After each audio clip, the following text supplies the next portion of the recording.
아멘. 등마루는 매주일 이 네 번째 복음서인 요한복음을 함께 나누고 있습니다. 요한복음은 아주 풍부한 상징들, 또 표현들, 언어들이 있어서 사실은 읽어보기만 해도 많은 감동이 되는 성경 말씀입니다. 우리가 그냥 표면적으로 또 직관적으로 요한복음을 읽게 되면요, 생명의 떡, 이 솟아나는 샘물, 목자, 빛, 생명과 같은 이 부드럽고 또 따뜻한 이미지들이 가득 찬 성경 같은데, 사실은 요한복음을 한층 더 깊이 들어가서 묵상하고 우리가 요한복음의 민낯을 만나면 사실 우리의 묵은 땅을 갈아엎는 날카로운, 매우 날카로운 쟁기와 같은 성경이 바로 요한복음입니다. 우리의 심령을 뒤집어 놓는 말씀이라는 것입니다. 우리의 묵은 땅, 곧 우리의 심령을 갈아엎는 폐부를 쪼개는 좌우의 날이 선 금과 같은 말씀이 요한복음서입니다.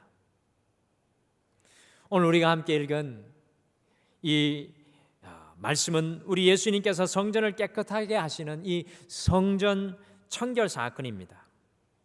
마태, 마가, 누가복음 같은 관점을 가진 이 공관복음에서는요, 이 성전 청결 사건이 예수님께서 십자가에 지시기 5일 전에 일어나는 마지막 사건으로 똑같이 기록하고 있습니다.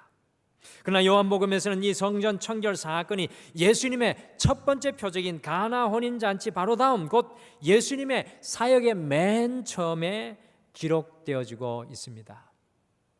이것을 보고 어떤 성사학자들은 이 성전 청결 사건이 예수님의 사역 초기에 한 번 있었고 예수님의 사역에 또한 마지막에 한 번 더 있었다고 주장합니다.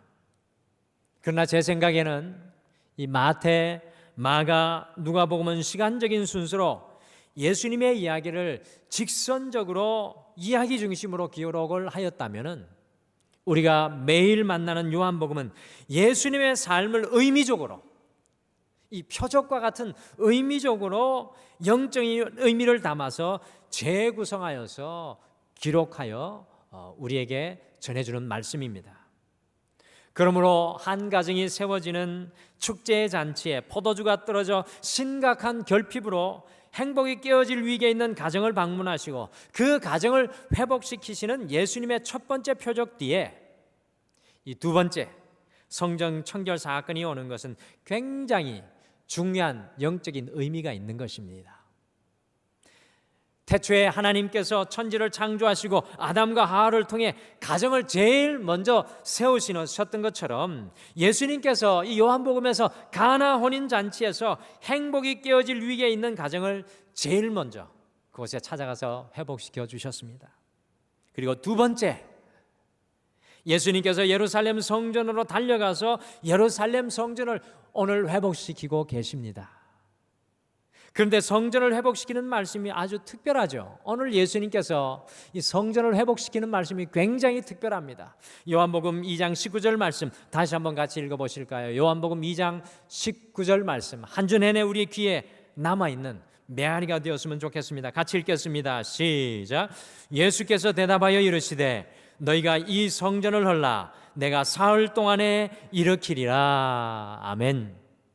오늘 예수님께서 예루살렘의 성전에 방문하고 계시는 이 성전은요, 헤롯 대왕의 주도하에서 BC 24년부터 약 18,000명의 사람들에 의해서 무려 40년 동안이나 지어지고 있는 성전, 지금 예수님 때 이때 46년 동안 지어지고 있는 성전이었는데요, 너희가 이 성전을 헐라 내가 사흘 동안에 일으키라고 예수님께서 오늘 선포하고 계십니다.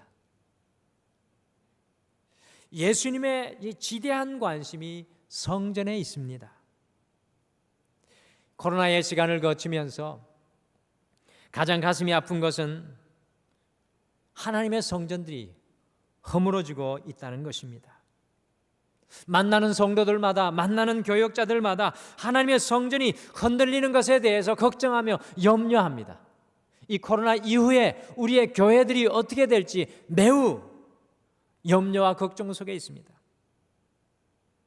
국민일보에 올해 10월이 되면 약 10,000개에서 15,000개의 교회들이 문을 닫을 위기에 처할 것이라고 예견을 하였습니다. 제가 보기에는 더 큰 문제는요, 성전보다 한국 성도들이 쌓아왔던 보이지 않은, 지금까지 보이지 않은 약 120년간의 이 신앙인의 성전, 보이지 않는 성전이 무너지는 소리가 들려오는 것이 저는 더 큰 염려입니다. 사방을 둘러보십시오. 성전들이 다 허물어지고 무너졌습니다. 그런데 놀라운 것은 예수님께서 오늘 46년 된 성전을 헐라고 말씀하시며 내가 다시 일으키리라, 내가 다시 일으키리라고 주님께서 메아리 치고 계신다라는 것입니다. 저는 2000년 전에 일어났던 성전 청결의 사건이 오늘 이 코로나의 시간 가운데 우리에게 여전히 일어나고 있는 동일한 영적인 사건이라고 생각합니다. 오늘 이 말씀을 읽으면 읽을수록 내가 일으키리라, 내가 일으키리라는 주의 음성이 메아리 쳐옵니다.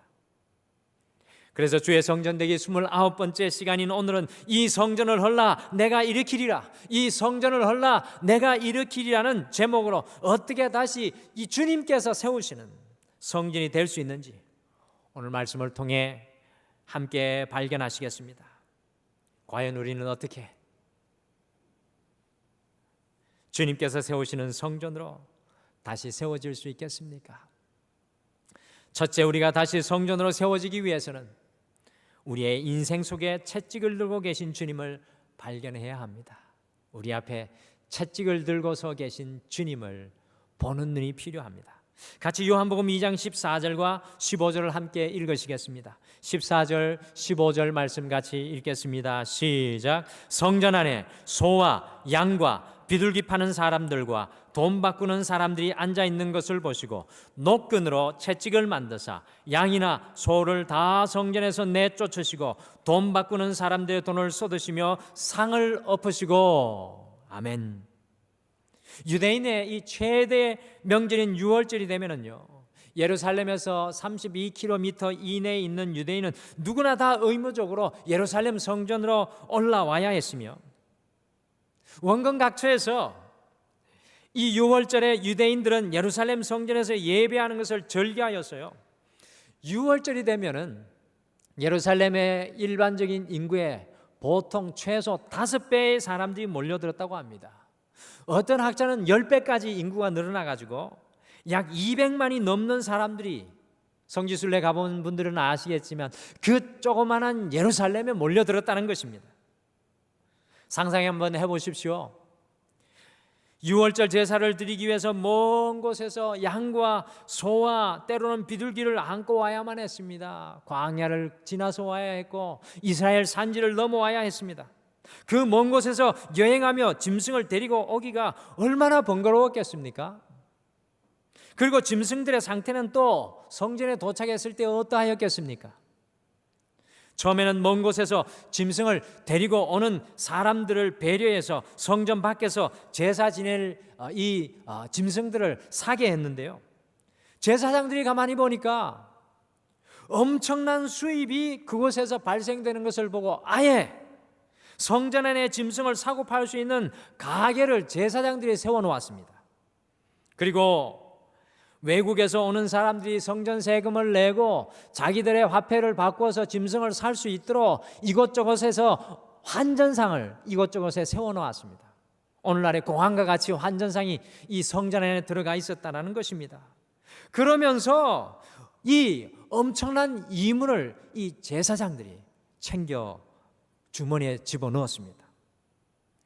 헤롯이 증축한 성전은 14에이커, 우리나라 평수로 18,000평 정도 되었는데요, 그림을 보시면, 앞에 그림을 보시면 4개의 뜰로 나누어져 있습니다. 맨 바깥쪽에 이방인의 뜰이 있었고요, 성소와 지성소에 들어가기 전에 유대인 여인들의 뜰이 있었고요, 여인들의 뜰을 지나면 성소를 들어가기 전에 이스라엘인들의 뜰이 있었고요, 그 다음에 성소의 안에 이 제사장의 뜰이 있었습니다. 그런데 오늘 성전 안에서 이 장사를 하는 이 어처구니 없는 행태를 보시며, 예수님께서 노끈을 만들어서 채찍을 엮어서 양이나 소를 다 내쫓으시는 것이 바로 이방인의 뜰이었습니다. 주님께서는 노끈으로 짐승들을 내쫓고요, 환전상의 상을 둘러 엎으셨습니다. 오늘 14절과 15절은 성전 안에서 장사가 이루어지고 있는 것을 보시며 행동하셨던 예수님의 모습을 마치 슬로우 모션으로 보여주듯이 아주 자세히 성경 말씀은 보여주고 있습니다. 오늘 이 장면을 야르코프 요르단스라는 화가가 1645년에 성전에서 상인들을 쫓아내는 예수, 성전에서 상인들을 쫓아내는 예수라는 제목으로 그림을 그렸습니다. 이 그림, 앞에 보시는 그림은 프랑스 루브르 박물관에 전시가 되어 있는데요, 그림을 자세히 좀 보시죠. 잘 보이시죠? 그림을 자세히 보시면 빨간 외투를 두르고 계신 예수님께서 채찍을 들고 계실 때 돈을 바꾸는 환정상이 아주 화들짝 깜짝 놀라서 의자에 앉아 있다가 앞으로 넘어지는데 마치 캔버스에서 금방 뛰어나올 것처럼 넘어지고 있고요, 양과 짐승을 팔던 사람들이 놀라서 넘어지고 자신의 짐승들을 붙잡고 있습니다. 그리고 그림의 맨 위쪽에 검은 옷을 입은 제사장들, 흰 옷을 입은 레위인들이 예수님의 행동에 당황하여서 어찌할 줄 몰라서 쳐다보고만 있습니다.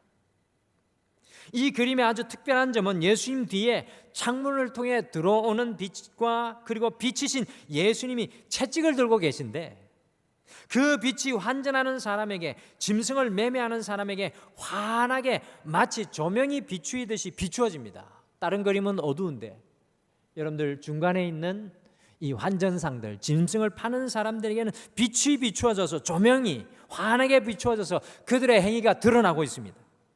채찍을 들고 계신 예수님 앞에 모든 사람들이 다 무너지고 있습니다. 그런데 놀라운 것은 우리 예수님께서는 그 채찍으로 사람을 내려치지 않았습니다.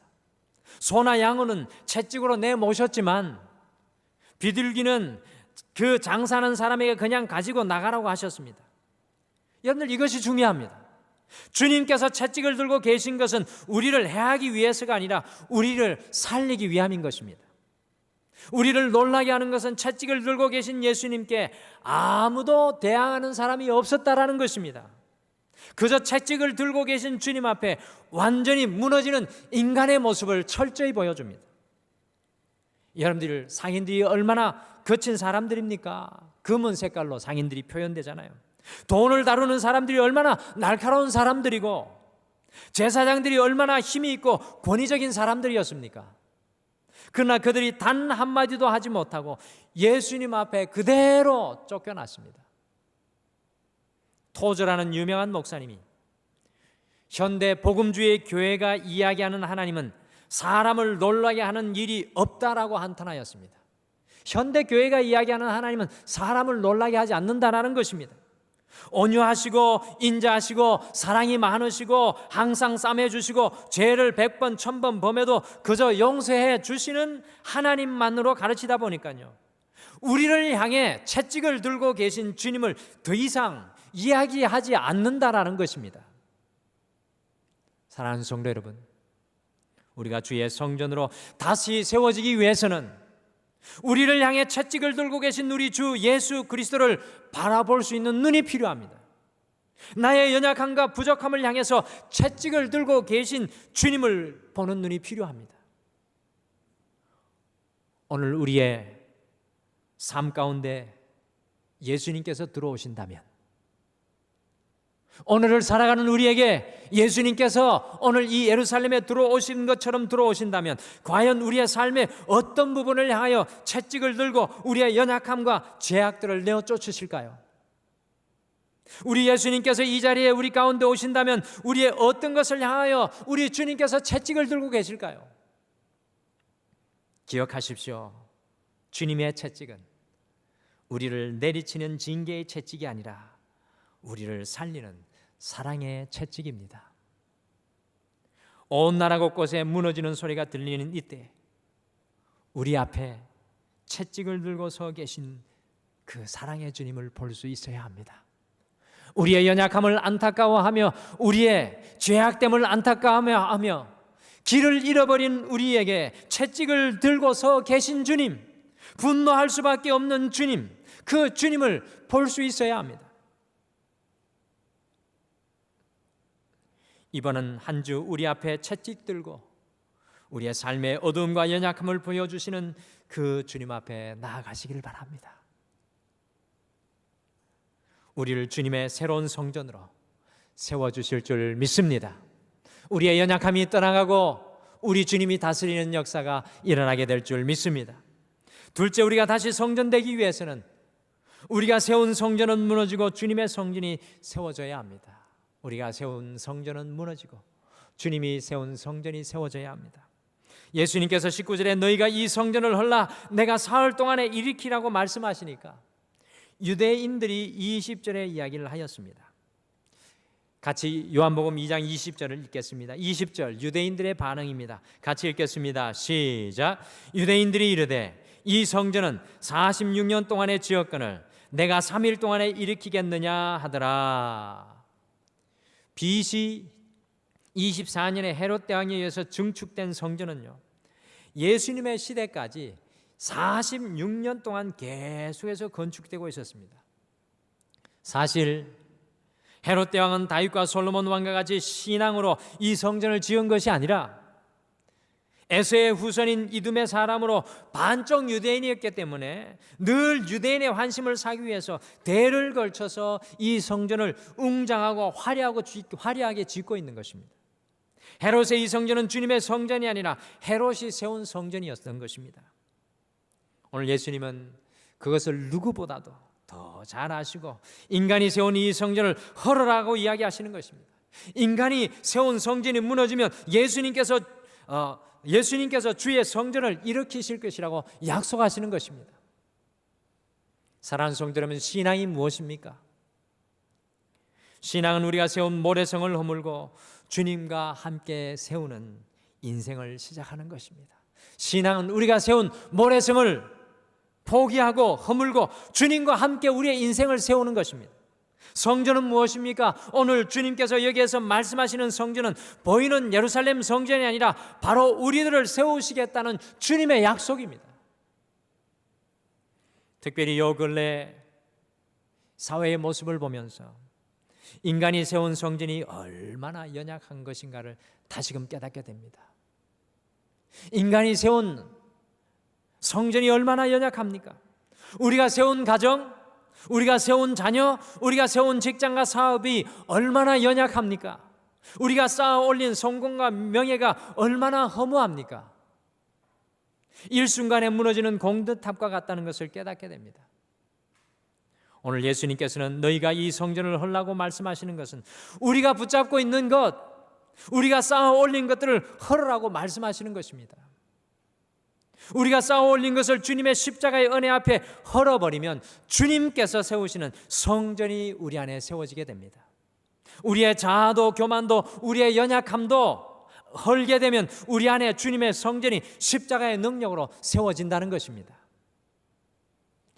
AD 64년까지 약 80년에 걸쳐서 헤롯의 성전이 완공되었지만 7년 후인 AD 70년에 로마가 독립운동을 하면서 끝까지 굴복하지 않는 이스라엘을 완전히 멸절시키려고 로마가 예루살렘을 포위하였습니다.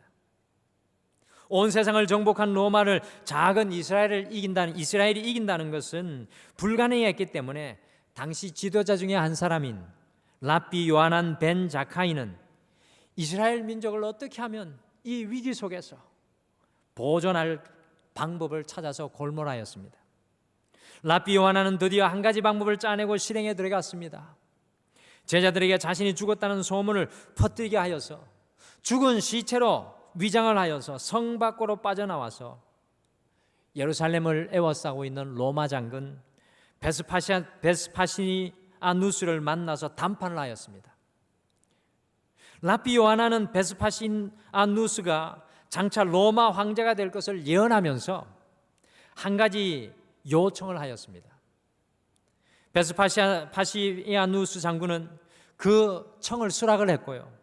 다시 성으로 돌아온 요하나는 예루살렘 성문을 베스파시아누스에게 활짝 열어주었습니다.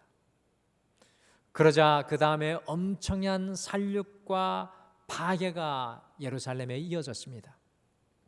80년간 지어졌던 성전마저도 예수님의 말대로 돌 위에 돈 하나 얹혀져 있지 않을 정도로 철저하게 파괴되었습니다.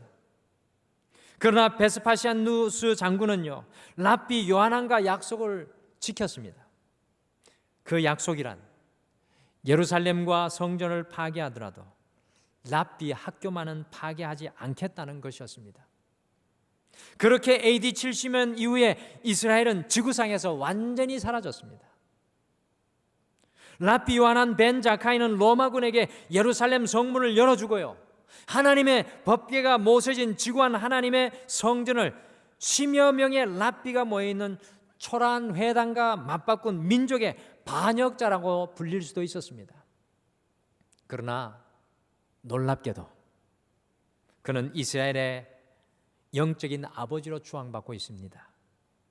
거기에는 아주 중요한 이유가 숨어 있습니다. 그로부터 무려 1878년이 지난 1948년 중동 팔레스타인 지역에 한 국가가 세워졌습니다. 그것이 바로 이스라엘이었습니다. 2000년 가까운 세월 동안 지구상에 사라진 나라와 민족은 셀 수 없이 많고요, 유대인만큼 박해를 받은 민족이 없었는데 오직 이스라엘만이 다시 세워졌습니다. 그뿐만 아닙니다. 전 세계 인구의 0.2%에 불과한 그 이스라엘 백성들을 통해서 노벨상 수상자의 30%를 배출하고 여러 분야에 막강한 영향력을 행사하고 있습니다. 여러분들, 유대인의 그 힘은 과연 어디서 나오는 것일까요? 랍비 요하나는 과감하게 자신들이 세웠던, 그들이 가장 자랑스러워하였던 거룩한 도시 예루살렘과 그곳의 핵심인 성전을 포기하였습니다. 그 엄청난 대가로 하나님의 말씀과 유대인의 정신을 전수할 랍비들 10명을 살렸던 것입니다. 그런데 놀랍게도 이 랍비들이 가는 곳마다 회당을 세워 하나님의 말씀을 전하고 유대인의 정체성을 가르쳤습니다. 나라라는 성전은 허물어졌지만 전 세계에 흩어졌던 유대인은 어느 곳에나 무엇을 하거나 변함없는 유대인들이었다라는 것입니다. 그래서 결국 1948년에 세상 그 어느 곳에도 유례가 없었던 역사 속에 사라졌던 나라가 다시 세워졌던 것입니다. 전 세계 역사 이래 일어날 수 없었던 일입니다. 이스라엘을 멸망시켰던 로마는 역사 속에 사라졌지만 이스라엘은 다시 부활한 것입니다. 사랑하는 성도 여러분, 우리가 세운 것이 허물어지고 우리 주님과 함께 십자가에 못 박히는 곳에 하나님의 성전이 세워지게 되어 있습니다. 주님이 세우시고 싶어 하시는 성전이 우리가 십자가에 못 박히는 곳에 세워진다는 것입니다. 우리가 세운 것은 금방 무너지게 되어 있지만 하나님께서 세우시는 것은 영원하다는 것입니다. 우리가 세울 수도 있다고 착각했던 우리의 가정과 자녀, 우리가 세우고 있다고 믿었던 우리의 직장과 사업도 주님 앞에 다시 헐고 주님께서 세워주실 것을 소망하는 우리가 되시기를 간절히 축복합니다. 공교롭게도 우리 등마루의 올해의 역사가 46주년입니다. 우리 등마루 교회가 창립 46주년입니다. 오늘 예수님이 들어가신 그 헤롯 성전도 46년 동안 지어가는 교회였습니다. 그러나 예수님께서는 그 교회를 허물으라고 하십니다. 내가 다시 짓겠다는 것입니다. 제가 등마루에 부임해서 만 6년하고도 몇 달이 지났습니다. 코로나의 현실 앞에 정말로 많은 고민을 하면서 때로는 잠이 오지 않는 시간, 때로는 절망하고 때로는 어두워지는 시간들이 많이 경험하면서, 그런 시간을 경험하면서 고민하며 달려갈 때 주님께서 저에게 주시는 말씀, 주님께서 저에게 주시는 말씀이 바로 오늘 말씀입니다. 이 성전을 허물어라. 우리가 자랑하던 역사, 우리가 의지하였던 건물, 우리가 세웠다고 생각하는 그 모든 것을 허물으라는 것입니다. 그러면 주님께서 다시 세우실 것이라는 것입니다. 사랑하는 성도 여러분, 지금은 어렵고 힘들지만 우리 주님께서 등말 후에 46년의 역사 위에 새롭게 다시 주님의 십자가를 통하여 하나님의 성전을 세워주실 줄 믿습니다. 지금 보이는 이 성전이 성전이 아니라 우리 성도님 한 분 한 분이 성전이시기 때문에 그렇습니다. 여러분들, 우리의 인생도 마찬가지입니다. 우리가 세웠다고 생각하는 모든 세상의 성전들을 겸손히 돌아보고 그것을 다시 주님 앞에 내려놓고 허물 때 주님께서 새롭게 세우실 것을 소망하는 이번 한 주가 되시기를 간절히 축복합니다. 주님께서 세우시는 것을 바라보는 바로 그 자리가 소망의 자리가 될 줄 믿습니다. 이 성전을 헐라 내가 일으키리라, 이 성전을 헐라 내가 일으키리라. 성전에서 선포되었던 예수님의 이 음성을 기억하시면서 이번 한 주 우리가 다시 주님의 성전으로 세워지기를 소망합니다. 이번 한 주 주님의 채찍 앞에서 우리가 내몰아야 하는 삶의 연약한 것이 과연 무엇인지 발견하시길 바랍니다. 사랑으로 채찍을 들고 서 계신 그 주님 앞에 우리의 인생에서 떠나가야 할 것이 무엇인지 분명히 보시길 바랍니다. 그리고 이번 한 주 우리가 쌓은 우리의 성전은 허물고 주님께서 세우실 그 성전을 소망할 수 있는 여러분과 제가 되시기를 간절히 축복합니다. 우리 같이